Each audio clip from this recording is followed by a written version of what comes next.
So lead generation, we're going to be talking about 4 planets today. And then of course, role play. Role play meaning practice. In our world, this is batting practice, the driving range, piano practice, any type of thing that you're trying to learn. It takes repetition to do this. So we're going to talk a little bit about that today, but what we're going to focus on is our 4 planets. So in lead generation, your 4 lead buckets that you want to master are prospecting, networking, internet marketing, and of course, direct mail. Now, you can't really master all 4 of these day one. What I strongly recommend is usually based on your personality style, you're going to gravitate towards 1 or 2 of these a lot more than the other. You might have even just looked at this and go, prospecting, not for me, right? Not my jam. You might go like me, I hate networking. You want to make me cry? Put me in a room of people and make me talk to them. It's literally my kryptonite. It is not what I want to do. So networking is something that I work on, but it's not my favorite. I would rather make 1,000 cold calls than have to get into a room and talk to people. Maybe you're more an internet marketer. Maybe you want to get your listings and you go, look, I love getting on YouTube, TikTok, social media. I love connecting and emojiing and smiley facing and doing short form video. Or maybe I just love building website funnels that generate leads to my website to capture information. And we're going to talk about that today. And then lastly, maybe you're just amazing at direct mail. Maybe you love doing pop buys. You love having a farm. You love sending business partners and a top agent I coach. She sends out letters from the heart where it talks about her and her family and then connects with people on a higher level in her database and in her farm so that they send her business. So many different ways to win at this real estate game. But what you want to do is make sure you master one of these planets. And when I say master, you're going to hear techniques today and sources that you go all in and you really dive deep into 1 or 2. And then you still want to be well-rounded, but what people do is they dabble in each of the 4 and they don't get very far. If you're going to be a hardcore prospector, be a hardcore prospector. Make your living off of contacts, lead gen, doing that. If you're never going to do that and you're never going to find fulfillment in it, then let's focus on one of the other 3, but they still are going to take a lot of work. It doesn't mean networking, you just get to go to happy hours and drink margaritas and go to your book club. That's not going to get you there. We're going to have to leverage the networking to turn into long-term real estate business. So think about the model that you're building. Is it going to do 100 plus homes a year? All right. So we're going to start with, for listings today, my favorite, because it's my favorite, prospecting. And then we're going to go around the solar system here so that you understand each one that we've built over time to have success with. But 2 that I'm going to start with prospecting. One of them, which I talk about all the time, is my favorite, which is the just sold call. Now, you can also apply this to door knocking, which we'll talk about here in a second, but my favorite listing lead source that I've had tons of success with in my career is the just sold call or the just sold door knock. And all this is making sure that first you have a just sold script.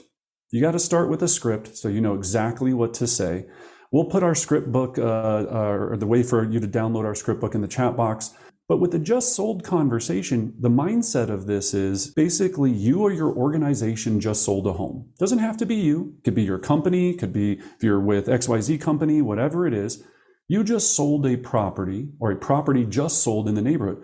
And I'll preface this, you don't even have to have one that's from your company. If a property just sold from another competitor, you can use that property to start this conversation. All we're trying to do is let people know that a property just sold and that you work with a lot of buyers in the area.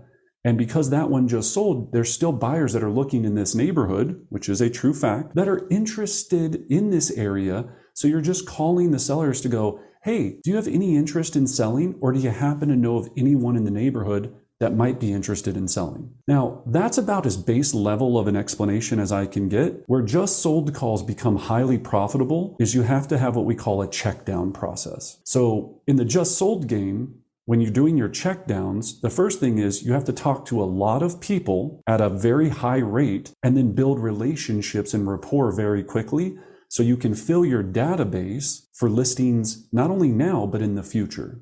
Where people get sometimes frustrated with just solds is you think you make 100 just sold calls and you're going to set a listing appointment. That's not the case. It might happen, it definitely does happen, but what you're really making just sold calls to do is to find out in a specific neighborhood or area the status of every single person, if they're going to sell, when they're going to sell.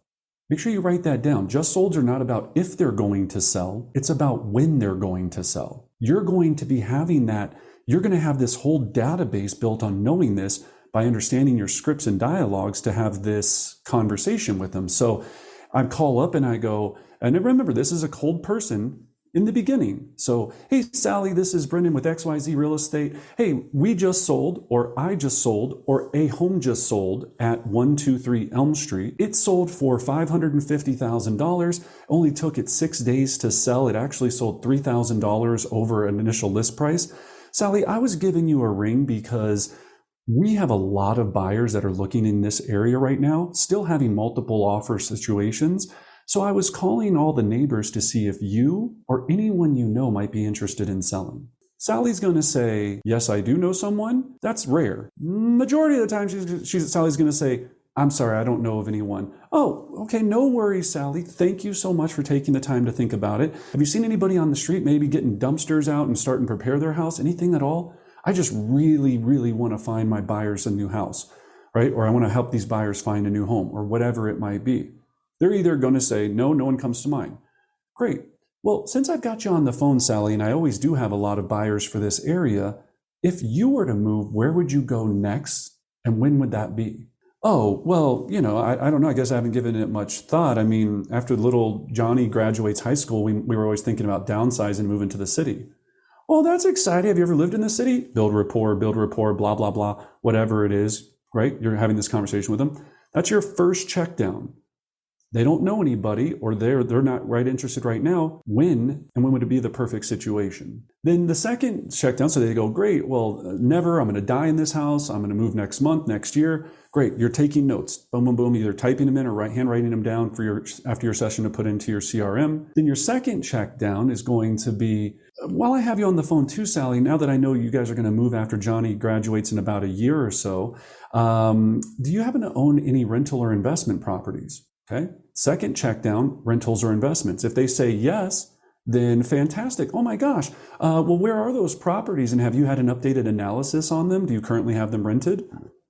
You're going to become their resource to find out what their current situation is as what we call a rent by owner, but basically a tenant or a landlord. If they don't have any investment properties, oh my gosh. Well, one of the things I do, Sally, is I help people build wealth through investing in real estate. I'm actually hosting an investor seminar via Zoom next week at 6 p.m. I'd love for you to attend that to learn how easy it is to get involved in buying your first investment property. What's the best email address for me to send you that invitation? Okay. If you don't want to do an investor seminar, first of all, not a good idea because they're super powerful.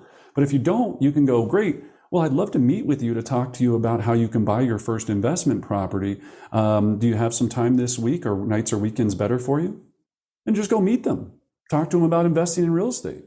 That's your second check down, wealth building in real estate. Remember your product. You sell houses. You sell investments. So make sure that we're very, very clear on that. And then your third check down, this is your final check down, which I guess you could have more. It's the final one I use. So if they say no to both or you don't get anywhere with anything, I go, Sally, well, one of the things I do, all the neighbors, I put a monthly market report that tells you every stat about the neighborhood, what's sold, what's active, what's listing. All the neighbors love it. I don't see you currently on my list. Would you like to receive that update via mail or email or regular mail? Everything you just heard me do, I do in a tie down, which is called an alternate close. It's not asking if they want to receive it. It's in what format do they want to receive it, so that it's not a yes or no. That's the nuance of that entire script. Every single piece of it has to be nuanced. That leads in, do you want to do this way, or do you want to do it this way? One way or another, you're doing something with me. Cool? That's the whole point of this. So that's a big call.